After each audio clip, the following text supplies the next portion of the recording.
Hey everyone, welcome back for another deep dive. This week you've given us a bunch of stuff on like thinking with intention, Oh, and yeah, it looks super interesting. it is. So today we're going to be checking out Peter Hollins's Think with Intention, Mhm. and Okay. I think our mission here is to like pull out the best bits, Yeah. see what he's really saying, Yeah, and try to figure out how we can all use this intentional thinking stuff in our own lives. absolutely. I think one of the coolest things about this book is that it really digs deep into how we can actively change our mindset, our perspectives, like our whole view of the world. Yeah, and that's something that I think a lot of people are interested in these days, right? Like, how can we become more intentional with our choices and unlock our potential and all that? So that's what we're going to try to do in this deep dive. Let's do it. Perfect.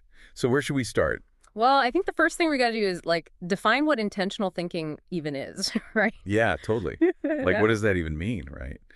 Yeah, because Hollins doesn't just throw the term around. He really breaks it down Okay. and explains what it looks like in practice. Okay, so what does he say? So basically, it's about choosing your thoughts, your perspectives, Right. not just letting your mind run on autopilot, Right. but being really deliberate about what you focus on and how you see things. It's like the opposite of automatic thinking that's Uh-huh. driven by habit and past experiences. So instead of just reacting to everything, we're actively choosing how we think. Exactly. And that can have a huge impact on our lives. How so? Well, he makes this really interesting point that we aren't just our thoughts. Our thoughts are these Hmm. things that come and go. They're not fixed parts of who we are. Hmm. And we can step back and observe them without getting completely swept away by them. Okay, that makes sense.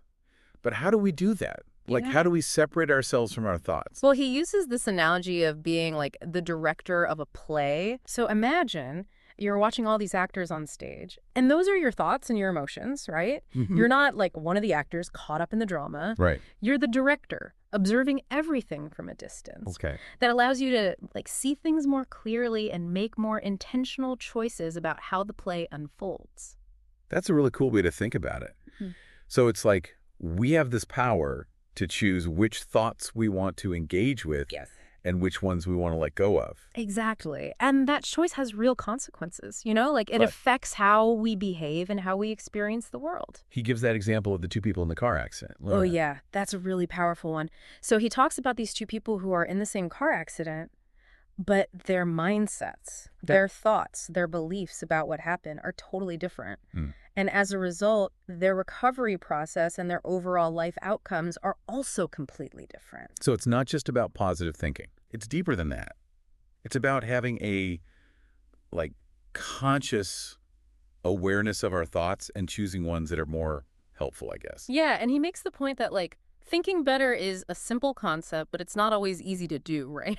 It takes practice and awareness. That's why doing this deep dive is so helpful, because we're learning how to think about thinking. Yeah, totally. It's like meta thinking or something. Okay, so Yeah. we've got the basics down. Intentional thinking is about making choices about our thoughts. Mm. Now, what are some of the practical ways to actually do that? Well, Hollins talks about these key mindsets that support intentional thinking. And the first one he talks about is the mindset of accuracy and clarity. Accuracy and clarity. So this is all about not believing everything you think Right. and questioning your thoughts to see if they're really true. So it's like being a bit skeptical of our own thoughts. Yeah, exactly. Not just blindly accepting them as fact, Oh. but really examining them to see if they hold up. That makes sense, because sometimes our thoughts can be based on incomplete information or biases that we're not even aware of. Exactly. And he talks about this idea of strong opinions weakly held, which I think is really interesting. Okay, what's that? So it means having strong convictions based on what you know right now, Mm-hmm. but also being open to changing your mind when new information comes along. Right. So it's being confident in your beliefs, but not being attached to them. It's like that thing people say about holding your beliefs lightly. Yeah, exactly. Not letting your ego get too wrapped up in being right or wrong, Okay. but more about seeking truth Mm-hmm. and being open to learning. That's a tough one, though, right? A lot of people really struggle with that. Totally. Our egos can be pretty stubborn, Yeah. but, Hollins argues that this is a really crucial skill to develop if we want to be more intentional thinkers. So how do we do that? How do we get better at holding our opinions weakly? Well, he gives some really practical tips. Like one thing he suggests is to actively seek out people who disagree with you Hmm. and engage in respectful dialogue with them. Okay.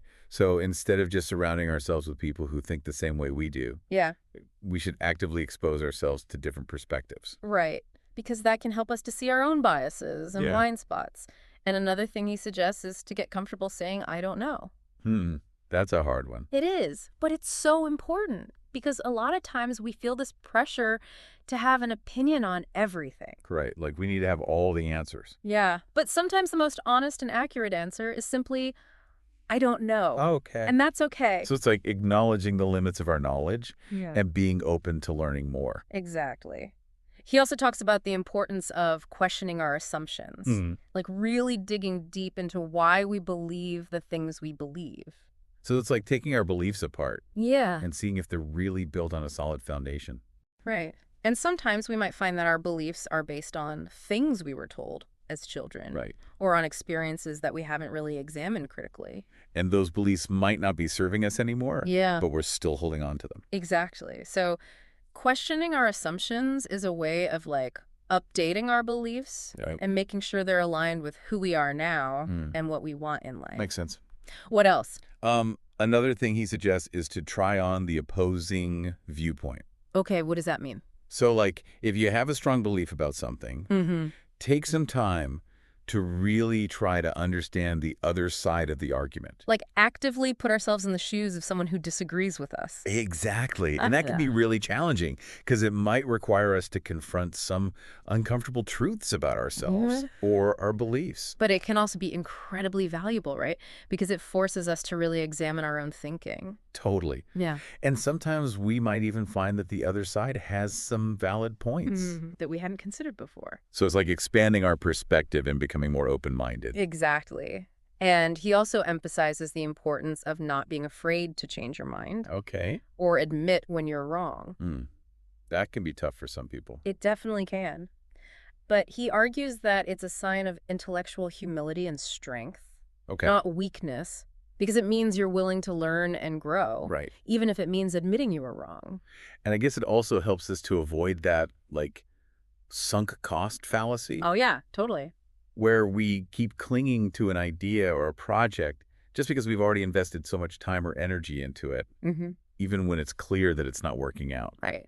So being willing to change our mind Yeah. can actually save us a lot of time and energy in the long run. Okay, so we've talked a lot about questioning our thoughts and being open to new information. Hmm.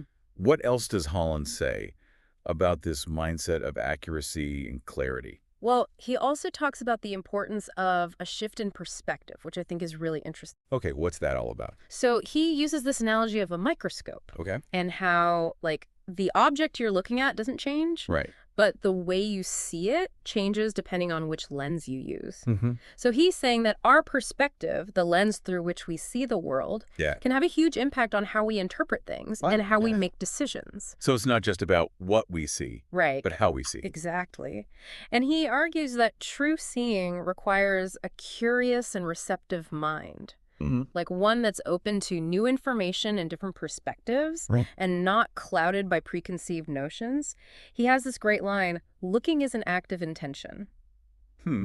I like that. So it's not enough to just passively observe things. Right. We need to actively choose how we want to see them Yeah. and what we want to focus on. Exactly. And to help us with that, he introduces these 6 mental lenses that we can use to shift our perspective. Oh, that's cool. What are they? So the first one is binocular vision, which is like zooming out and seeing the bigger picture. Like if you're having trouble with your boss, instead of just focusing on your own frustration, Right. try to see things from their perspective too. Okay. Maybe they're under a lot of pressure from their own boss, or maybe they're dealing with personal issues that you don't know about. Yeah. So binocular vision helps you to see the broader context Okay. and have more empathy. That makes sense. What's the next lens? The next one is bifocal vision, which is about comparing and contrasting different aspects of a situation. Okay. Like if you're in an argument with someone, Mm-hmm. try to see things from both your point of view Right. and their point of view. So it's like stepping back and seeing the whole interaction from a more objective perspective. Yeah, exactly. And that can help you to understand where the conflict is coming from Mhm. and find a way to resolve it. Okay, what about the third lens? The third one is magnifying glass vision, Okay. which is all about zooming in and focusing on the details. Like, if you're researching a new supplement, Right. don't just take the marketing claims at face value. Yeah. Really dig into the research Right. and understand how the supplement works at a molecular level. Right. So, magnifying glass vision helps you to see things more clearly Yeah. and make more informed decisions. Makes sense. What's the next one? The fourth lens is microscope vision, Okay. which is similar to magnifying glass vision, but it's more about seeing the connections between things. Like, if you're studying muscle function, Right. don't just focus on the muscles themselves. Yeah. Also look at the related systems, like the nervous system, Okay. the circulatory system, Right. and Right. the endocrine system. Okay. So microscope vision helps you to see the bigger picture, even when you're looking at something very small. Interesting. What about the fifth lens? The fifth one is rose-colored vision, Okay. which is about seeing the positive in every situation. Okay, so like being optimistic. Yeah, exactly. Like, even when things are tough, Mm-hmm. try to find the silver lining Okay. and focus on the good things that are happening. That's good advice in general, I think. It is. But I could see how it could be especially helpful if you're going through a tough time. Totally. And the last lens is gray-colored vision, Okay. which is the opposite of rose-colored vision. So it's like being pessimistic. Well, not exactly pessimistic, but more about being realistic and cautious, Okay. like identifying potential risks and danger. Mm-hmm. So if you're thinking about your home security, Right. try to see things from the perspective of a burglar. Okay. Where are the weak points in your security system? Yeah. How could someone break in? So gray-colored vision helps you to be prepared for the worst-case scenario. I guess that makes sense too, right? Like sometimes it's good to be a bit cautious and think about the potential downsides. Totally. And he also mentions this idea of blindfold vision. Okay, what's that about? So after you've used all these different lenses to look at a situation, take some time to reflect and see if there's anything you might have missed. Right. Like, were there any blind spots in your thinking? Did anything surprise you? So it's like a final check-in with ourselves to Yeah. make sure we've considered everything. Exactly. And he suggests using all of these lenses together, like starting with the big picture, Right. then zooming in on the details, Right. then looking at things from different perspectives, Yeah. and finally reflecting on what you've learned. That sounds like a pretty comprehensive approach to like really understanding a situation. It is. And it's all about being intentional with how we see the world. That's a lot to take in. It is. So we've got accuracy and clarity. Mm-hmm. What's the next big mindset? So the next one Hollins talks about is acceptance and patience. Okay, so tell me about that one. So this mindset is all about, like, learning to accept what we can't control and finding peace with the things that are just, like, part of life, you know? Like what kind of things? Well, like loss, suffering, disappointment, confusion. Yeah, all the fun stuff. Right.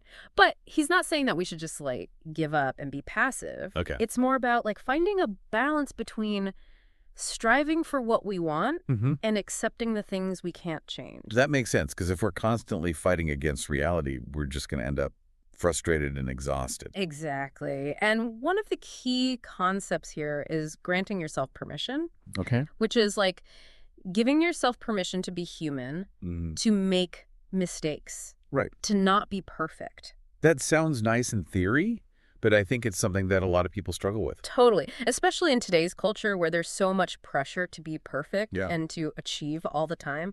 But Hollins argues that self-compassion is essential for resilience and that it's actually a strength, not a weakness. So it's like being kind to ourselves, Yeah. even when we mess up. Exactly. And he also talks about the importance of accepting failure as a part of life, Okay. not as a definition of who we are, Right. but as something that just happens sometimes. Mm-hmm. And he even encourages us to, like, increase the quality of our failure. Increase the quality of our failures. What does that even mean? So basically he's saying that if we're going to fail, Yeah. we should at least fail at something challenging, Yeah. something that pushes us outside our comfort zone. So it's like if we're going to take a risk, make sure it's a risk worth taking. Exactly. Because even if we don't succeed, Yeah. we'll learn a lot more from failing at something difficult Right. than from succeeding at something easy. Okay, that's a good point. Yeah. What else does he say about acceptance and patience? He also talks about how it's okay to feel bad sometimes. Oh. Like, it's okay to experience negative emotions Mhm. without trying to suppress them or pretend they're not there. Right.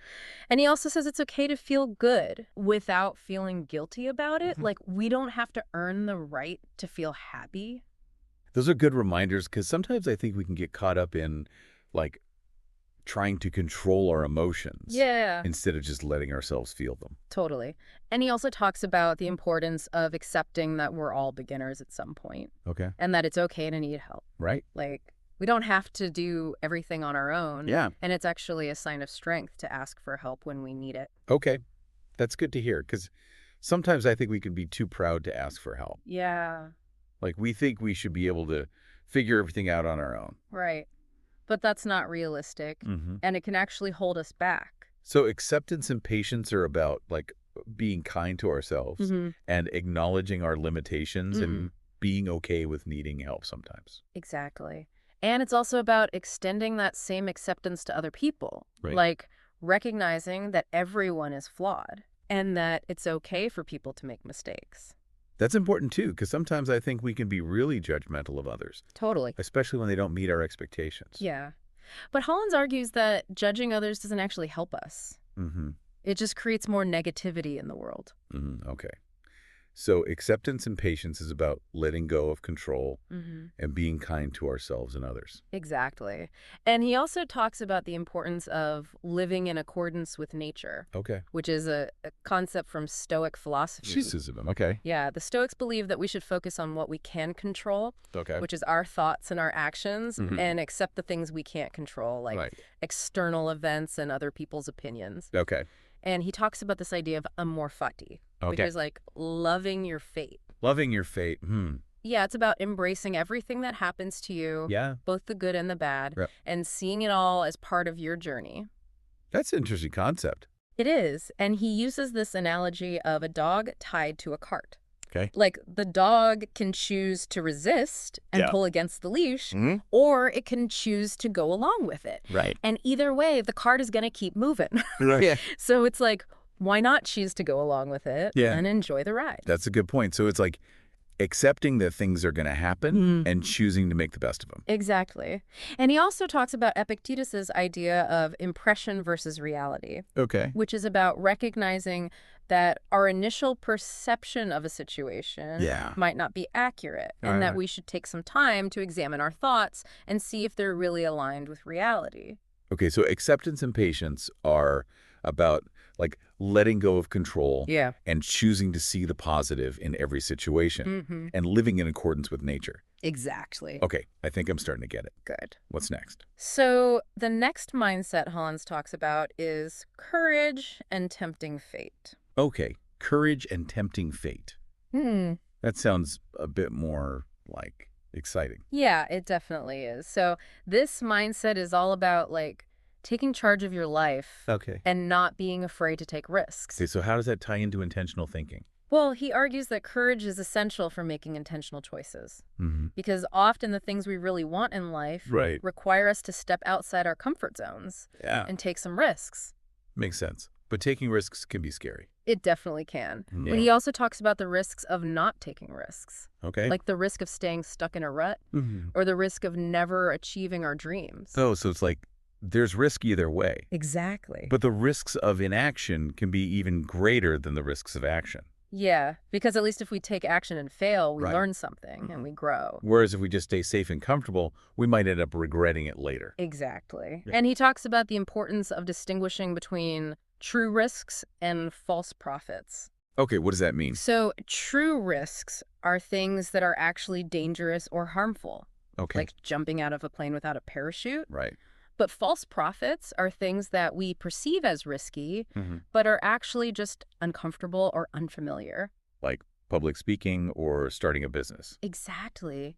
And he argues that we often let these false profits hold us back Yeah. from pursuing our dreams. That's true. I think we can get really caught up in our fears sometimes. Totally. And he encourages us to really examine our fears Huh. and see if they're based on reality or just on our own limiting beliefs. So it's like challenging ourselves to step outside our comfort zones. Exactly. And he also emphasizes the importance of being proactive Okay. rather than reactive. Like, Right. not just waiting for things to happen to us, but No. actively creating the life we want. So taking charge of our own destiny, essentially. Yeah.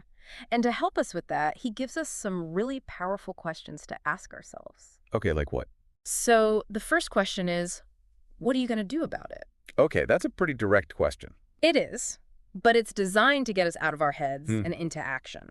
So instead of just dwelling on our problems, Right. we should focus on finding solutions Yeah. and taking action. Exactly. The second question is, what are your options? Okay. Which is about expanding our awareness of the possibilities Right. and not limiting ourselves to just the obvious choices. So it's like brainstorming different ways to approach a situation. Yeah, exactly.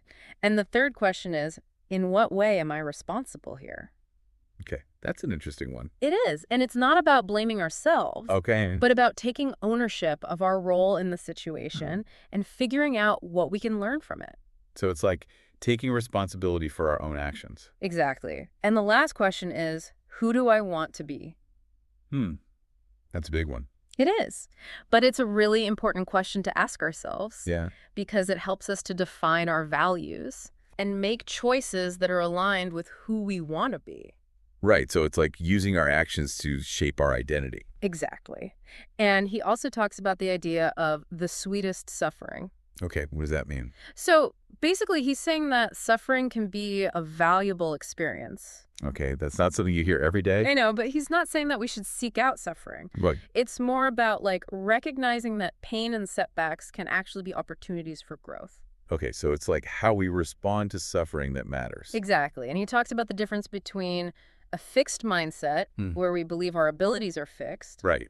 and a growth mindset, Okay. where we believe our abilities can be developed through effort and learning. So people with a growth mindset are more likely to see failure as a learning opportunity. Exactly. And he argues that developing a growth mindset is essential for cultivating courage and resilience. Makes sense. What else does he say about courage and tempting fate? He also talks about the importance of learning from our mistakes, like really taking the time to analyze what went wrong and figure out how we can do better next time. Right. And he emphasizes that mistakes are not a sign of failure, Okay. but rather a sign that we're trying new things and pushing ourselves outside our comfort zones. So it's like mistakes are just part of the learning process. Exactly. And he encourages us to embrace them as opportunities for growth. Okay, I think I'm starting to see how all these mindsets are connected. JR. What's the next one? So the next mindset Hollins talks about is mental flexibility and perpetual growth. Okay, mental flexibility and perpetual growth. Sound like pretty important qualities to have. They definitely are. So this mindset is all about like being adaptable Okay, and willing to change and learn throughout our lives. so it's like not being rigid in our thinking. Exactly. And he uses the natural world as an example, like Yeah. how nature is constantly changing and evolving, Right. and how we need to be able to do the same if we want to thrive. That makes sense because the world is changing faster than ever these days. So we need to be able to keep up. Exactly. And he talks about the importance of self-compassion Okay. and having a willingness to learn from our mistakes, Right. which we've already talked about. So those qualities are important for mental flexibility as well. Totally. Because if we're too hard on ourselves when we make mistakes, we're less likely to try.